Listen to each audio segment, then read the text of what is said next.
Welcome to The Explainer. Today, we're diving into the staggering financial mechanics and the frankly unprecedented valuations behind the upcoming mega IPOs of OpenAI and Anthropic. We're looking at a pivotal moment in tech history, right? The most hyped companies on Earth are getting ready to open their books to the public. And, as we're going to see, the narrative they are selling is an incredibly intricate, high-stakes financial puzzle. Let's get into it. Let's start with a completely mind-boggling number.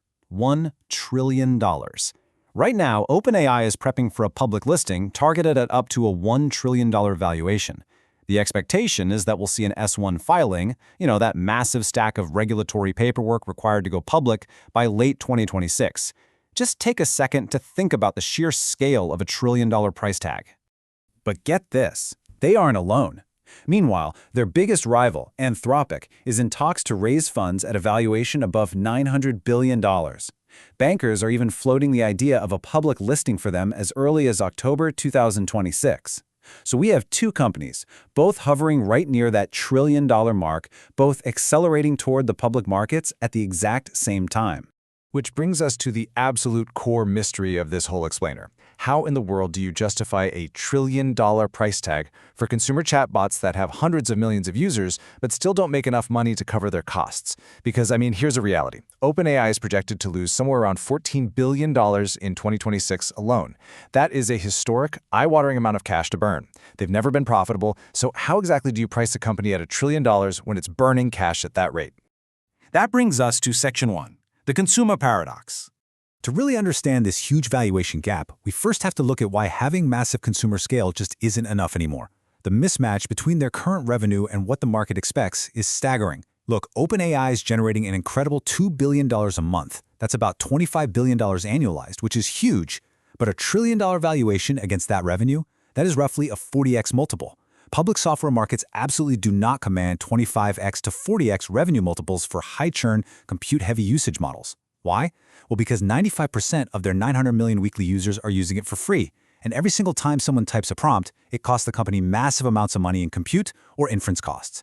The margins are incredibly thin. In fact, OpenAI is actually pivoting to test out ads right now, which is a massive, flashing signal that subscription revenue alone just isn't going to cut it. This is exactly why the skeptics are raising red flags all over the place. Greg Jensen over at Bridgewater reportedly told clients that these implied multiples are, quote, priced for a monopoly outcome that does not yet exist. If you price the current consumer business honestly, it doesn't get you anywhere near $1 trillion, which means something else has to step in and fill that massive gap. And that leads us right into Section 2, the enterprise answer. This right here is the load-bearing pillar in both of these IPO stories, the huge pivot to enterprise revenue. When you stack the consumer and enterprise businesses side by side, it becomes super obvious why these AI labs are making this shift. The consumer side, that's a usage business. The margins are paper thin, and people cancel their $20 subscriptions all the time. High churn. But enterprise, that's a whole different ballgame. Enterprise revenue is durable. It's contracted over multiple years, and the tech actually embeds itself deep into a company's daily workflows. Plus, as those companies grow, they just buy more seats. This looks exactly like the highly profitable, durable software annuities that Wall Street actually knows how to value. These labs aren't trying to sell the public markets a fun chatbot, they're selling them embedded enterprise software. All right, let's move to Section 3, the reflexive loop. Now here is where the financial mechanics turn into this fascinating, almost self-referential house of cards. This loop is basically the structural heart of the whole AI IPO phenomenon. So let's break it down step by step. Step 1. AI agents disrupt and compress the traditional software and services industries. Step 2. That disruption literally turns into the lab's enterprise revenue. Basically, companies start paying for AI instead of their old legacy software. Step 3. That shiny new enterprise revenue is used to justify the mega-cap IPO valuation we've been talking about. Step 4. That massive valuation allows them to raise the billions of dollars they desperately need to fund their unimaginable compute bills. And finally, Step 5, they use that compute to build the next generation of agents, which then go on to compress the next wave of industries. It's an incredible flywheel. It is a brilliant strategy for sure, but it's also highly fragile. The reality is that this loop is insanely powerful on the way up, but if the disruption slows down even a little bit, or if those high profit margins don't actually materialize, a single crack in just one of these links threatens to bring down the entire ecosystem. If the revenue doesn't justify the multiple, they can't afford the compute. If they can't afford the compute, they can't build the next model. Every single piece relies entirely on the others holding strong. Section 4. Two labs, opposite strategies. While both OpenAI and Anthropic are chasing this exact same survival metric, locking in that enterprise revenue, they're actually running two radically different playbooks to get there. Anthropic is out there pitching a very clean, enterprise-first narrative. They're pledging to remain completely ad-free, they're focusing heavily on coding as their main wedge into businesses, and they're promising a much clearer path to profitability. They essentially want to be viewed as a clean, predictable enterprise software company. OpenAI, on the flip side, has this massive 900 million user base, and they're using that dominance as a battering ram to rapidly accelerate into enterprise deployments. They're the default consumer brand, and they're using that leverage to force their way into corporate America. Actually, they're even spinning up a dedicated deployment company and acquiring whole consulting groups to literally manually embed their AI into massive corporations. Anthropic is leaning so heavily into their strategy that, get this, a staggering 80% of their $30 billion annualized run rate comes directly from enterprise customers. I mean, they're basically already operating as a pure enterprise software company where the consumer product is really just a side funnel. And the traction both of these labs are seeing proves that they are sprinting toward enterprise lock. They are desperate to convert their models into a defensible, recurring revenue stream before they have to face the public markets. Anthropic doubled its million-a-year customers in under 2 months, hitting over 1,000 of them. Their Claude Code product alone is generating over $2.5 billion in run rate revenue. But hey, OpenAI isn't just sitting still either. Their enterprise segment already makes up over 40% of their total revenue. They have over 9 million paying business users, and they're on track to match their consumer revenue dollar for dollar by the end of 2026. Which brings us to the grand finale, Section 5, the S1 margin reckoning. All of this momentum, all this strategy, it's all speeding toward an ultimate test of survival. The most crucial concept to grasp here is the runway.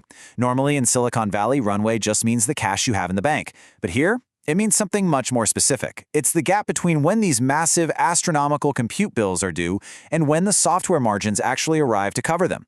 With OpenAI projected to lose $14 billion in 2026 and sitting on hundreds of billions of dollars in non-recallable compute commitments to giants like Microsoft and Oracle, the IPO isn't just an exit, it acts as a desperately needed mid-air refueling plane. They literally need public market capital just to keep the runway going. Because there is a massive physical gap between the reality of today and the promised future of tomorrow. Right now, we're looking at incredibly thin, compute-burdened gross margins. OpenAI is sitting at around 33%, Anthropic is around 40%. But to justify a trillion-dollar software company valuation, you need software company margins. Anthropic has this aggressive internal forecast claiming they'll reach a 77% gross margin by 2028. Let me tell you, that requires a historic, almost unprecedented leap in model efficiency and a massive drop in inference costs. The entire mega-cap valuation rests entirely on this one assumption. Public markets are basically betting on a future margin curve that simply doesn't exist yet. Because here's the scary truth about the economics. At 40% margins, hypergrowth doesn't automatically equal huge profits. In fact, it can actually just produce larger and larger losses because your compute costs are scaling right alongside your user growth. And this is exactly why the S1 filing is going to be such a monumental event. Right now, everything is built on private marks, aggressive run rate narratives, and very selective disclosures.